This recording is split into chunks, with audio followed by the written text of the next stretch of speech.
नेपाली कांग्रेसले आसन्न निर्वाचनबाट टिकट वितरण व्यवस्थित बनाउने, उम्मेद्वार छनौट र सिफारिसको अधिकार गाउँ तहसम्मलाई दिने गरी विधान मस्यौदा हुँदै, गैर आवासीय नेपालीहरूको संघ एनआरएनए स्थापनाको 15 वर्ष पूरा, आफ्नै भवनमा सचिवालय सर्दै, माइकल नामक आँधीका कारण अमेरिकाको फ्लोरिडाबाट हजारौं सर्वसाधारण विस्थापित, कम्तीमा 13 जनाको मृत्यु र शहीद स्मारक ए डिभिजन लिगमा फ्रेन्ड्स विरुद्ध 3 स्टार लाग्रता, आज नेपाल पुलिस र जाउरा खेल युथ क्लब बीच प्रतिस्पर्धा हुने।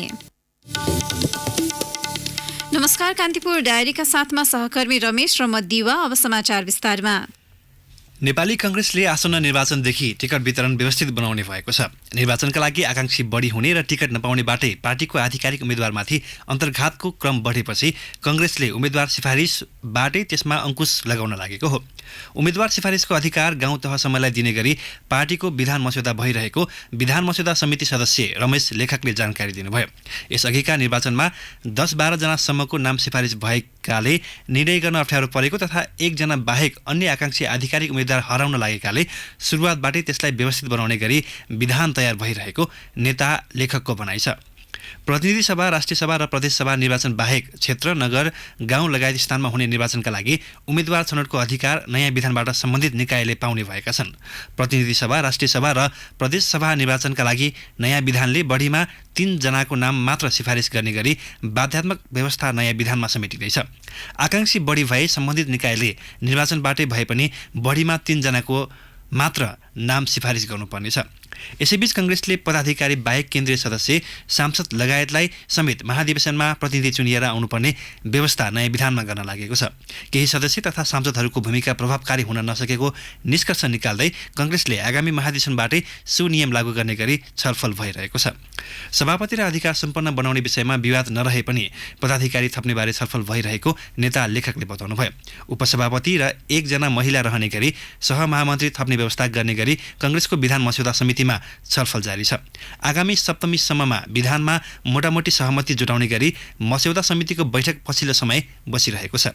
ललितपुरको सानेपा स्थित पार्टी मुख्यालयमा आज दिउँसो 1 बजे पनि बैठक बोलाइएको छ। सरकारले समृद्ध नेपालीको नारा अघि सारेसँगै मुलुकमा लगानीको वातावरण सुरक्षित गर्न गैर आवासीय नेपालीहरूले माग गर्दै आएका छन्। सरकारले लगानीका लागि बाटो खुला गरेसँगै लगानी गर्न चाहनेको संख्या पनि बढेको छ। तर सो लगानी व्यवस्थित र एकद्वार प्रणालीबाट भित्रिएको भने देखिँदैन। त्यसका लागि सरकारले आवश्यक रणनीति अघि सार्न जरुरी रहेको स्वयं गैर आवासीय नेपालीहरूको संघ एनआरएनएले जनाएको छ। रेमिटान्सलाई उत्पादक क्षेत्रमा लगानी गर्ने वातावरण निर्माण गर्न एवं लगानीको सुरक्षाको ग्यारेन्टी सरकारले गर्नुपर्ने बहस थालिएको छ। यसैबीच गैर आवासीय नेपाली दिवस आज विभिन्न कार्यक्रम गरी मनाइँदैछ। दिवसका अवसरमा आज संघको सचिवालय आफ्नै भवनमा सार्ने र शङ्खमूल क्षेत्रमा निर्मित उद्यान ललितपुर महानगरपालिकालाई हस्तान्तरण गर्ने कार्यक्रम छ। यस्तै सञ्चारग्राम स्थित नेपाल पत्रकार महासङ्घमा स्थापना गरिएको पुस्तकालयको शुभारम्भ गर्ने, सिन्धुलीगढीको पुनर्निर्माण सम्पन्न योजनाको हस्तान्तरण लगायतका कार्यक्रमहरू आयोजना हुने प्रवक्ता भूषण घिमिरेले जानकारी दिनुभयो। यसैबीच गैर आवासीय नेपाली विज्ञ र नेपालमै रहेका विज्ञको सम्मेलन शनिबार र आइतबार हुँदैछ। सम्मेलनमा कृषि उत्पादन र ऊर्जामा स्वनिर्भरता, सुरक्षित खाद्य पदार्थ, वातावरणीय प्रदूषण न्यूनीकरण, व्यवस्थित शहरको विकास, पूर्वाधार विकास, जलविद्युत, व्यावसायिक शिक्षा, स्वास्थ्य शिक्षा, संघीयतामा शिक्षाको मोडल लगायतका धेरै विषयमा सम्बन्धित 160 बढी कार्यपत्र प्रस्तुत हुने संयोजक हेमराज शर्माले बताउनुभयो। सम्मेलनमा 400 बढी प्रतिनिधिको सहभागिता रहने जनाइएको छ। यस्तै गैर आवासीय नेपाली संघको संरचनामा समय सापेक्ष सुधार गर्न, निर्वाचनलाई व्यवस्थित बनाउन तथा संघको कार्यप्रणालीलाई अझ चुस्त बनाउन भोलि विधान सभाको आयोजना गरिएको संयोजक शर्माले बताउनुभयो। चाडपर्वको समयमा काठमाडौँ उपत्यका भित्रने र बाहिरिने सवारी साधनलाई आगामी 31 गतेसम्म रुट पर्मिट खुल्ला गरिएको छ। बडा दशैंका लागि उपत्यकाबाट देशका विभिन्न स्थानतर्फ जाने तथा आउने यात्रुहरूको सहज यात्राका लागि असोज 31 गतेसम्म काठमाडौँ भित्रिन रुट पर्मिट आवश्यकता नहुने ट्राफिक प्रहरीले जनाएको छ। यद्यपि नारायणगढदेखि काठमाडौँसम्मको रुटमा चल्ने मालवाहक सवारी साधन, मल्टी एक्सल ट्र्याक्टर र ट्रेलरलाई असोज 31 गतेसम्म पूर्ण रूपमा सञ्चालनमा रोक लगाइएको यातायात व्यवस्था विभागले जनाएको छ। यसैबीच बडा दशैंको पहिलो दिन हिजो 1,44,000ले काठमाडौँ छाडेको ट्राफिक प्रहरीले जानकारी दिएको छ। राजधानीमा दशैंलाई लक्षित गरी आजदेखि खसी बोका तथा च्याङ्राको बिक्री सुरु हुँदैछ। खाद्य संस्थान तथा चौपाई व्यवसायी संघले दशैंका लागि राजधानीमा 62,000 खसी बोका भित्राइएको जनाएका छन्। खसी बोकाको बिक्री आजदेखि फुलपातीसम्म बढी हुने संघले जनाएको छ। कलङ्कीबाट 40,000 र विभिन्न जिल्लाबाट 20,000 खसी बोका तथा च्याङ्रा ल्याउने क्रम जारी रहेको संघका अध्यक्ष भानु पराजुलीले जानकारी दिनुभयो। संघका अनुसार करिब 65% खसी बोका भारतबाट आयात हुन्छ। खसीको औसत मूल्य 550 रुपियाँ प्रति किलो तोकिएको छ। गत वर्षको तुलनामा भने किलोमै 100 रुपियाँ बढेको छ। स्थानीय सरकारले विभिन्न शीर्षकमा लगाएको करका कारण मूल्य बढेको संघले जनाएको छ। कान्तिपुर डायरीमा अब ब्रेकको पालो। अब बाँकी प्रसङ्ग। रूपन्देही प्रहरीले खुला सीमा र राजमार्ग क्षेत्रका कारण हुने जोखिम घटाउनु भन्दै दशैं तिहारलाई लक्षित गरेर विशेष सुरक्षा व्यवस्था लागू गरेको छ। घटना भएको ठाउँमा 5 मिनटमा प्रहरी पुग्ने गरी विशेष सुरक्षा व्यवस्था मिलाएको प्रहरी उपरीक्षक हृदय थापाले बताउनुभयो। प्रहरीले घर स्थापनाको दिनदेखि प्रहरी प्रमुख थापाको नेतृत्वमा रहने गरी 10 जनाको टोली भएको कमान्ड पोस्ट खडा गरी समग्र सुरक्षा रणनीतिको निर्देशन तथा अनुगमन थालेको छ। सुरक्षाका लागि 5 जना प्रहरी नायब निरीक्षकको कमान्डमा 42 वटा पिकेट चेकिङ टोली बनाइएको छ। त्यसमा 294 जना सुरक्षाकर्मी समावेश छन्। यसमा पैदल गस्ती, मोटरसाइकल गस्ती, गाडी मोबाइल तथा चेकिङ, राजमार्गमा क्रस पेट्रोलिङ गर्न थालिएको छ। सार्वजनिक भाडाका गाडी र हुने सांस्कृतिक कार्यक्रममा समेत प्रहरीले सुरक्षा दिन थालेको छ। नागरिकको सानो असावधानी र प्रहरीको छिटो पहुँच नपुग्दा विगतका वर्षहरूमा हुने गरेका अपराध तथा हिंसा रोक्न यो वर्ष व्यवस्थित र बृहत सुरक्षा योजना लागू गरेको रूपन्देही प्रहरी प्रमुख थापाले बताउनुभयो।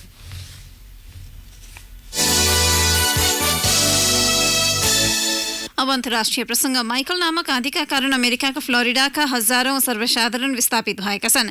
250 किलोमिटर प्रति घण्टाको गतिमा आएको क्याटेगोरी 4 को आँधी फ्लोरिडाको तटीय क्षेत्रमा ठोकिएको छ। अलाबामा, फ्लोरिडा र जर्जियामा समेत आँधीका कारण आपतकालीन अवस्थाको घोषणा गरिएको छ। आँधीका कारण मानवीय क्षति हुन नदिन स्थानीय प्रशासनले सर्वसाधारणलाई सुरक्षित स्थानमा जान आग्रह गरेको छ। आँधीकै कारण मध्य अमेरिकामा 13 जनाको मृत्यु भएको बीबीसीले उल्लेख गरेको छ। आँधीपछि आउने वर्षाले बाढी निम्ति आउन सक्ने भएकाले सर्वसाधारणलाई मौसम विभागले सचेत गराएको छ। तटीय क्षेत्रका बासिन्दालाई तत्काल सुरक्षित स्थानमा जान फ्लोरिडाका गभर्नर रिक स्कटले आग्रह गर्नुभएको थियो। L Salvador, Cuba, Nicaragua, Mexico हुँदै आँधी अमेरिका प्रवेश गरेको हो। अमेरिकाको सहमति बिना दक्षिण कोरियाले उत्तर कोरियामाथि लगाइएको प्रतिबन्ध नहटाउने अमेरिकी राष्ट्रपति डोनाल्ड ट्रम्पले दाबी गर्नुभएको छ। दक्षिण कोरियाली विदेश मन्त्रीले उत्तर कोरियामाथिको प्रतिबन्ध खुकुलो बनाउने बारे छलफल भइरहेको अभिव्यक्तिपछि ट्रम्पले अमेरिकी अडान स्पष्ट पार्नुभएको हो। तत्कालका लागि उत्तरमाथिको प्रतिबन्ध कायमै राख्न ट्रम्पले आफ्ना सहयोगी राष्ट्रहरूलाई आग्रह गर्नुभएको छ। आणविक निशस्त्रीकरण नगर्दासम्म उत्तर कोरियामाथिको प्रतिबन्ध हटाउने वा खुकुलो पार्ने पक्षमा अमेरिका नरहेको ट्रम्पको भनाइ छ। उत्तर कोरियाली विदेश मन्त्रीले उत्तर कोरियालाई निशस्त्रीकरणप्रति उत्साहित बनाउन प्रतिबन्ध खुकुलो पार्ने पक्षमा रहेको बताउनु भएको थियो। दक्षिण कोरियाले सन् 2010मा आफ्ना युद्धक पानी जहाजमाथि उत्तर कोरियाले आक्रमण गरेको भन्दै एकपक्षीय प्रतिबन्ध लगाएको थियो, जसका कारण 2 कोरिया बीचको व्यापार बन्द भएको थियो। अब खेल प्रसङ्ग। पल्सर शहीद स्मारक ए डिभिजन लिगमा अहिले 3 स्टार क्लब र फ्रेन्ड्स क्लब बीच प्रतिस्पर्धा भइरहेको छ। ललितपुरको साधोबाटो स्थित एन्फा कम्प्लेक्समा पहिलो हाफको खेल सकिँदा 3 स्टारले अग्रता लिएको छ। राजन विष्ट 13 मिनेटमा गोल गर्दै ललितपुरे क्लब 3 स्टार अग्रता दिलाउन सफल भएका हुन्। भोलि यसै गरी आजै हुने दोस्रो खेलमा जाउलाखेल युथ क्लबले नेपाल पुलिस क्लबको सामना गर्नेछ। चारै टोलीको जारी लिगमा यो पहिलो खेल हो। लिगको हिजो भएको खेलमा च्यासर युथ क्लब र मचिन्द्र क्लबले गोलरहित बराबरी खेल्दै अङ्क बाँडेका छन्। नेपाली राष्ट्रिय टोली बङ्गबन्धु गोल्ड कपमा सहभागी हुने भएपछि खेल 10 दिनलाई स्थगित भएको थियो। दशैं अगावै पहिलो चरणको खेल सम्पन्न गर्ने लक्ष्य एन्फाको छ।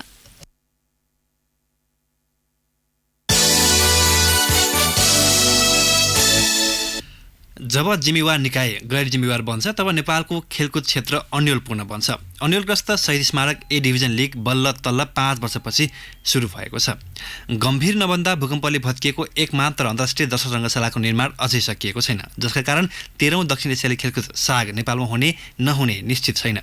तोकिएको मितिमा राष्ट्रिय वा अन्तर्राष्ट्रिय प्रतियोगिता भएको उदाहरण बिरलै मात्र भेटिन्छन्, तर त्यसबाट पाठ सिकेर अघिल्लो कदम चाल्न भने कोही तयार देखिँदैन, जसको पछिल्लो उदाहरण बन्दैछ 8औं राष्ट्रिय खेलकुद प्रतियोगिता। एक रिपोर्ट। राष्ट्रिय खेलकुद प्रतियोगिता भन्ने बित्तिकै एउटा कौतूहलता पैदा भइहाल्छ के यो तोकिएकै मितिभित्र हरेक 2 वर्षमा भइरहेको छ त 2038 सालमा पहिलो संस्करण आयोजना भए पनि त्यसपछिको 37 वर्षमा 7 पटक मात्र प्रतियोगिता आयोजना हुनुले पनि राष्ट्रिय प्रतियोगिताको चित्र प्रस्तुत गर्छ। प्रतियोगिताले निरन्तरता नपाउनुलाई खेलकुद मन्त्रालय, राष्ट्रिय खेलकुद परिषद र जिम्मेवार पदाधिकारी एक अर्कालाई दोषारोपण गर्छन्। 8औं प्रतियोगिता आयोजना स्थल तोकिएको मध्यपश्चिमाञ्चल क्षेत्रीय खेलकुद विकास समितिका अध्यक्ष भीम ओली। 74 सालमा हामीले हाम्रो निर्माणका कामहरू अगाडि बढायौं। त्यसको 74 सालमा निकासा हुनुपर्ने रकम अर्थ मन्त्रालयले हामीलाई 74 सालमा निकासा गरिदिएन समयमा। त्यसकारणले हामीले चाहिँ नि यो 2 महिना पर सार्नु पर्यो र अर्को कारण के भने भारी वर्षातको कारणले टोटली 1.5 महिना हाम्रो निर्माणको काम रोकिएको कारणले हामीले 2 महिना पछाडि सारेका हौं। तर ओलीको भनाइ मान्न तयार छैनन् युवा तथा खेलकुद मन्त्री जगत बहादुर सुनार। 2 महिना पर धकेलिएकै होइन, हाम्रो टार्गेट पूर्वाधारका कामहरू सम्पन्न गरेर आयोजना गरौँ भन्ने हिसाबले सोचिएको थियो। अहिले पूर्वाधार निर्माणका काम र हाम्रो तयारीको कामलाई हामीले बैठकले समीक्षा गर्दा माघ महिना छलेर यो चिसो छलेर फागुनमा गर्दा फेरि हाम्रो तयारी पनि व्यवस्थित हुन्छ, गाउँ तहसम्मै यसलाई पुर्याउन सकिन्छ भन्ने हेतुले यसलाई अझै इफेक्टिभ बनाउनका लागि हामीले समय अलिकति पछाडि लगेको मात्रै हो, यो पर धकेलिएको होइन। 2038, 40 र 42 मा लगातार प्रतियोगिता भए पनि चौथो संस्करणको महाकुम्भका लागि खेलाडीले 12 वर्ष कुर्न पर्यो। त्यसपछिका संस्करणका लागि पनि उनीहरूले धेरै जुत्ता फटाएका छन्। 2073 सालमा अघिल्लो संस्करण पूर्वाञ्चलमा गरेको राखेपले 8औं संस्करणको मिति 2 महिना सारिसकेको छ। आगामी मंसिरका लागि तोकिएको महाकुम्भको मिति माघ अन्तिम साता सरेपछि पुरानै रोगले निरन्तरता पाउने हो कि भन्ने शंका चुलिनु स्वाभाविक हो। राष्ट्रिय भलिबल प्रशिक्षक जगदीश भट्ट। अब ठिक समयमा हुन्छ कि हुँदैन भन्ने कौतूहल त चाहिँ सम्पूर्ण खेलाडीहरू र प्रशिक्षकहरू र खेल पदाधिकारीहरू पनि छ, यो नभएको होइन। तर त्यसैमा ठ्याक्कै 2 महिना खेल सर्दाखेरि अब त्यो 2 महिना पछि पनि हुन्छ कि हुँदैन भन्ने चाहिँ एउटा कौतूहल त चाहिँ फैलिएको छ। तर अब खेलाडी र प्रशिक्षकमा जुन ठ्याक्कै अब यो 8औं राष्ट्रिय खेलको प्रतियोगिता ठिक मितिमा हुन्छ भनेर जुन प्रिपरेसनले, जुन मनोविज्ञानले प्रशिक्षणमा खेलाडी प्रशिक्षकहरू होमिएका थिए त्यसले अलिकति असर त पारि नै हाल्छ। प्रतियोगिता सार्न हरेक पटक भौतिक पूर्वाधारलाई कारण बनाइन्छ। एउटा प्रतियोगिता सञ्चालनका लागि तयार पूर्वाधार संरक्षण अभावमा वर्षौंपछि सुरु हुने अर्को संस्करणसम्म खण्डहर बनिसक्छ। प्रतियोगिता घोषणासँगै पूर्वाधार निर्माण र स्तरोन्नतिको काम पनि सुरु गरिए खेलकुद मन्त्री हुन् वा राखेपो सदस्य सचिव किन नहुन्, एक अर्कालाई दोष थोपर्दै खेलाडी अगाडि रातो मुख लगाउनु पर्ने अवस्था आउने थिएन कि। रेडियो कान्तिपुरको लागि लक्ष्मी जीसी। अवस्था यसका साथै कान्तिपुर डायरीको समय यही सकिन्छ।